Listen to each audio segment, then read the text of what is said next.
Welcome to Massive Beers. My name is Matt. We do some Pariah stuff here. That's right. Pariah. Yeah. All the bootleg snacks. This be their Imperial Milk Stout. Yes, we're coming in at 11.1%. It is brewed with cinnamon, chocolate, coconut, condensed milk, and vanilla. Yeah. Story time in the back. It says here, what you are holding is liquid absurdity. This Imperial Milk Stout is loaded with cinnamon, chocolate, coconut, condensed milk, and vanilla over an extremely decadent base beer. Utterly pitch black, totally unapologetic.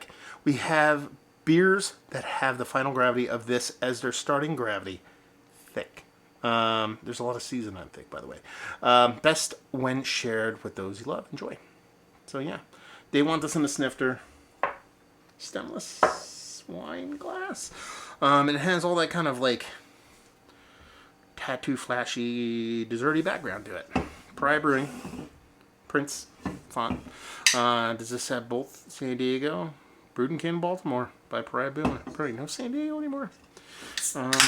Yeah, let's see where this sucker lands. So they talk about this being dark. That's dark, but that's not like motor oil black. It's dark, so it looks pretty thick.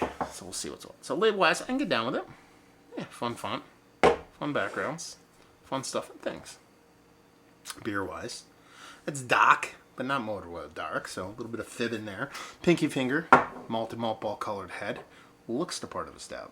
Let's get a nose. Heavy cinnamon here. Heavy cinnamon here. But not in like a, how do I put it? So cinnamon for me in beer can come off a couple different ways. You get vanilla, you get a chocolatey component here. It's the cinnamon that comes off as almost like sarsaparilla cola for me. So, like I've noticed this a lot of times at big imperial stouts that sometimes cinnamon comes off. It makes me think of like genuinely made soda pop, like not like confectionery Coke. It's like soda jerk soda pop, and that's kind of the way this kind of cinnamon comes off for me. Almost like, what's that bark, that tree bark that comes off like cinnamon? It's almost kind of like that a little bit. So it comes off confectionery, it comes off desserty, but not like super pastry level. It's sweet, but not like this crazy like candy bar kind of sweetness. It comes off very much kind of like elevated, kind of 5-star restaurant kind of desserty. So a little bit more reserved in the sweetness, a little bit more unique in the spice content. And by that I mean, you know, just not just the basic vanilla base cinnamon, that kind of stuff. There's a little bit kind of edges to things that are a little bit different. Kind of intriguing actually. So let's dive in. Cheers, y'all.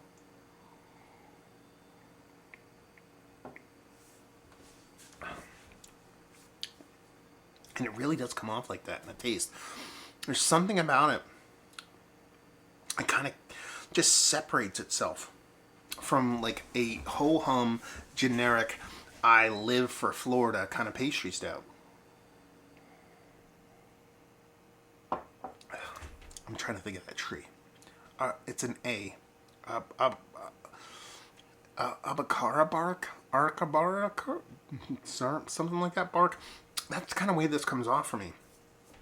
The cinnamon in here is very much that kind of weird sarsaparilla, spicy, something beyond a typical kind of cinnamon. There is a nice roasty component from the malt itself here. There's a nice kind of chocolate vanilla kind of merging of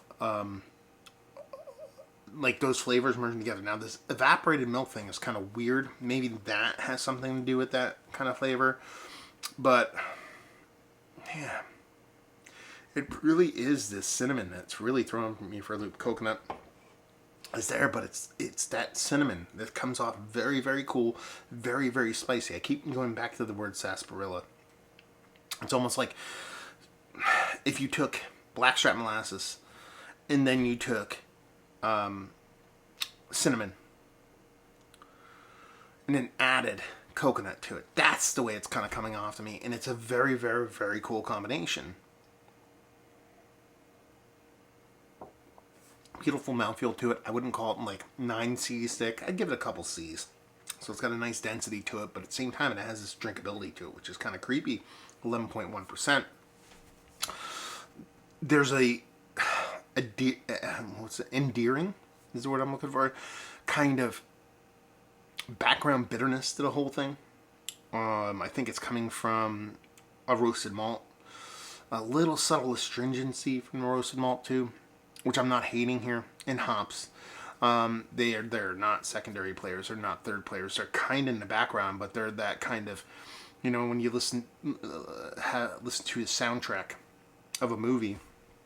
My one light or my monitor, I use the light knocked off. Yeah, soundtrack for a movie. There's the soundtrack with all the hit songs, and then there's the actual like acoustic soundtrack or the symphonic soundtrack. This is that's the way the hops are, and the bitterness, I should say, rather than just hops, is working here, in that everything is kind of. That's what's keeping the glue of the beer together. It's not the big hits of the pastry level kind of confectionaries and things like that. It is that bittering that's kind of in the background. That's that kind of connective tissue that keeps the whole beer together. And just comes off as a really interesting milk stout. Again, Mount Rushmore status. It's one of the better candy, adjunct, whatever you want to call it, kind of pastry-esque kind of milk stouts that I've had as of late. It's not Mount Rushmore status. It's not for me. It's tasty. It's worthy. It's in the conversation. It's one of the more interesting ones. That's where this one kind of ekes quite a bit higher in the rankings for me, because there's just that cool interplay between the cinnamon and the rest of the ingredients that, again, comes off as that extract molasses, coconut, sarsaparilla kind of spicy thing that just kind of piques my interest. It ends up being a very, very cool flavor combination, and one I honestly haven't had all that often. I've had similar blips and drips of beers or flavors like this in random beers I've had. More often than not, they tend to be barrel aged. I'm thinking of the one. What's that heavily cinnamon beer? It's a cinnamon barrel-aged stout. It's a space out stout or something. I forget the name of the brewery. I've reviewed it.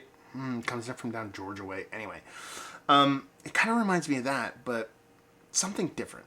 I just think it's a really fun beer and really tasty and fun combination. Honestly, probably one of the funner ones I've had, like I said, as far as uniqueness goes, just because it's not what everything else is. Not that just being unique in and of itself makes you good. I know a lot of people that have hung their hat on that wrong.